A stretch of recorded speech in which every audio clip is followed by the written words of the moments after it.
अंतर्राष्ट्रीय वरिष्ठ नागरिक दिवस पर मैं आप सबका स्वागत करता हूं, अभिनंदन करता हूं और साथ ही शुभकामनाएं देता हूं।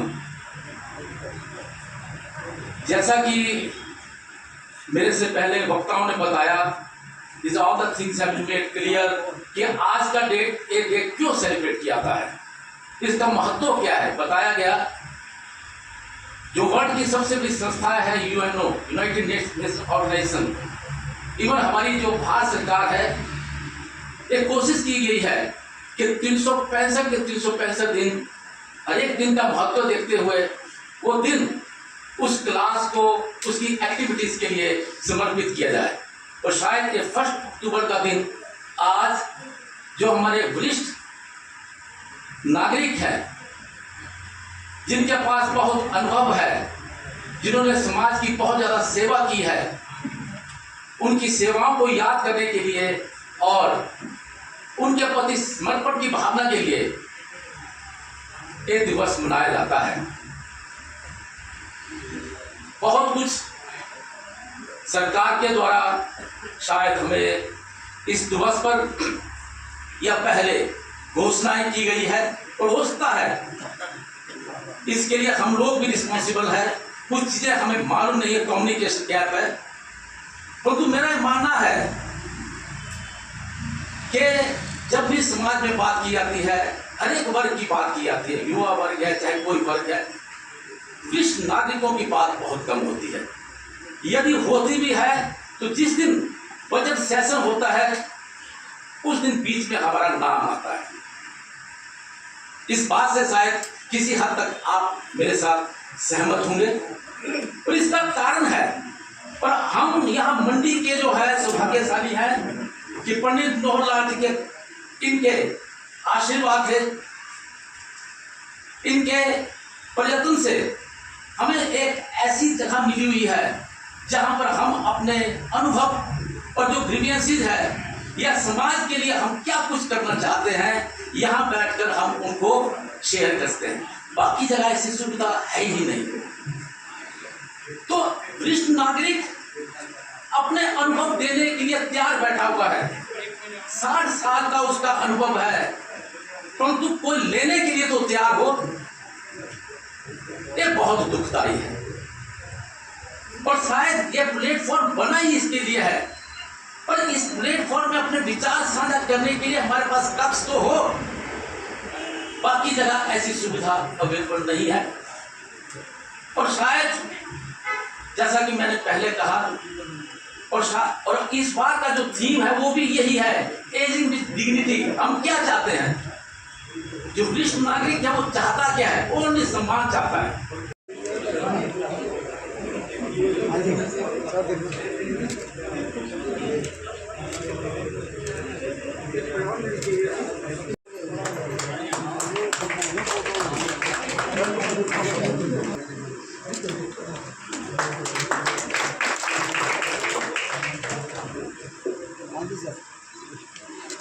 इधर आए तो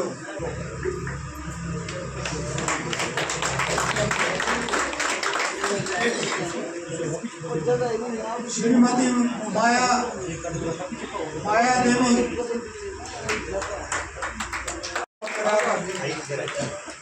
श्री अश्विनी कुमार,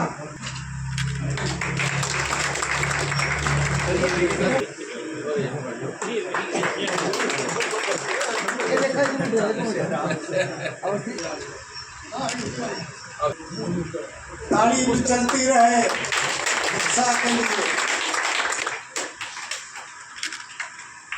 श्री भगतराम सोनी 40 साल के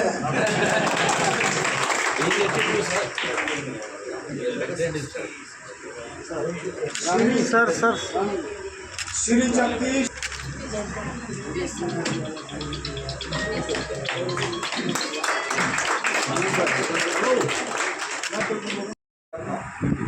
उसके पश्चात लगातार हम जिला कल्याण अधिकारी के मिलकर के, मतलब दोनों जिला कल्याण अधिकारी को भी और ये वरिष्ठ नागरिक जो हमारा एनजीओ है, प्रति वर्ष इसको में कहीं ना कहीं इकट्ठे और इनका जैसे बताया कि मुख्य उद्देश्य ही हमारा उनके जो बच्चे होते हैं आजकल बाहर सर्विसमैन दाएं बाएं या उनकी समस्याओं को उनकी ज़रूरत की वहाँ के वरिष्ठ नागरिकों की बुजुर्गों की सहायता करती रहती है। जिस प्रकार की मांग आती है वहाँ पर उनको हल करने का प्रयत्न करते हैं। इसके लिए भी मैं जिला प्रशासन और कल्याण विभाग का या समस्त विभागों का आभारी हुआ था।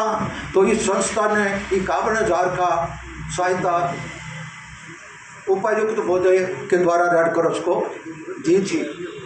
2023 में जब फिर अधिक बड़ा धन्यवाद। मुझसे रहा नहीं गया बात करने को। आप और डिप्टी कमिश्नर के संबोधन के बीच में मैं बोल रहा हूँ, उसके बाद पर हम दो बातें कहना चाहते हैं, बशर्ते कि अगर आप सब आराम से करते हैं। दो बातें, एक बात आपके लिए, एक बात डिप्टी कमिश्नर के लिए।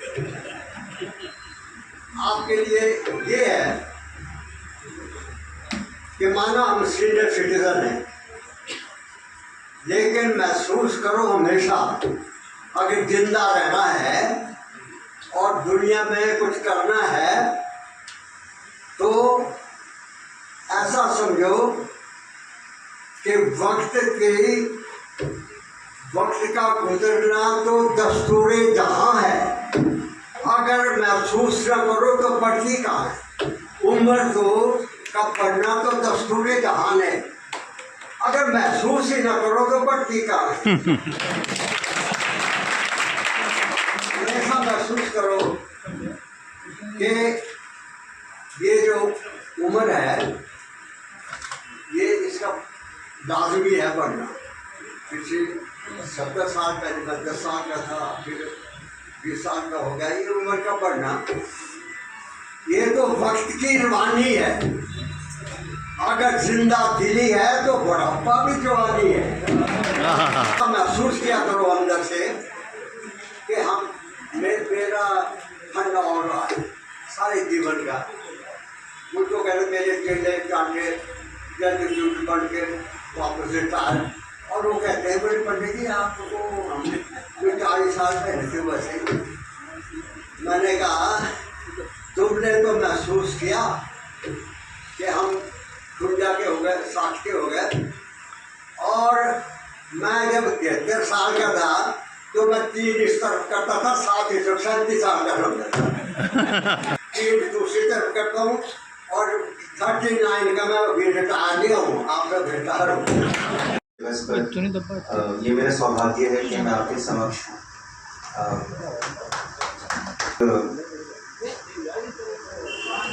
आप हमारे बड़े हैं, वरिष्ठ हैं, आपको देने के लिए हमारे पास कुछ नहीं है, आपसे लेने ही आए हैं। तो आशीर्वाद दीजिएगा सबको। मंच पे जितने बड़े वरिष्ठ नागरिक बैठे हैं और इस परिषद के जो संगठन के जो सदस्य हैं, कार्यकारिणी है, आपने ज़िला भर से आपके जो सदस्य हैं, पदाधिकारी हैं, वे इस कार्यक्रम में आए हैं। जिन्होंने इसकी शोभा भी बढ़ाई है और इस दिन को एक महत्व दिया है। आप सबको नमस्कार। साथ में DWO साहब जो मुख्यतः जो हमारे सोशल जस्टिस एंड एम्पावरमेंट वाले कार्यक्रम देखते हैं, जिसमें वरिष्ठ नागरिकों से संबंधित स्कीम्स पर भी कार्य किया जाता है, उनका हमेशा योगदान रहता है कि ऐसे कार्यक्रम के आयोजन में सीनियर सिटीजन्स डे के लिए ऑल थैंक्स टू हिम कि हम ऐसे कार्यक्रम कर पाते हैं और इनकी और टीम के कारण से। आपके आज के दिन कारण आने का रहता भी यही है कि आपकी बातें सुन सके, विचार सुन सके, आपसे इंटरेक्शन हो सके, विभिन्न जो आपके आसपास कोई चर्चा के विषय होते हैं, समस्या होती है, उन पे भी ध्यान आकर्षित हो सके। इसलिए ज़रूरी हो जाता है कि ना ही इस दिवस का आयोजन इस प्रकार से किया जाए, पर उसमें भागीदारी भी उतनी ज़रूरी है।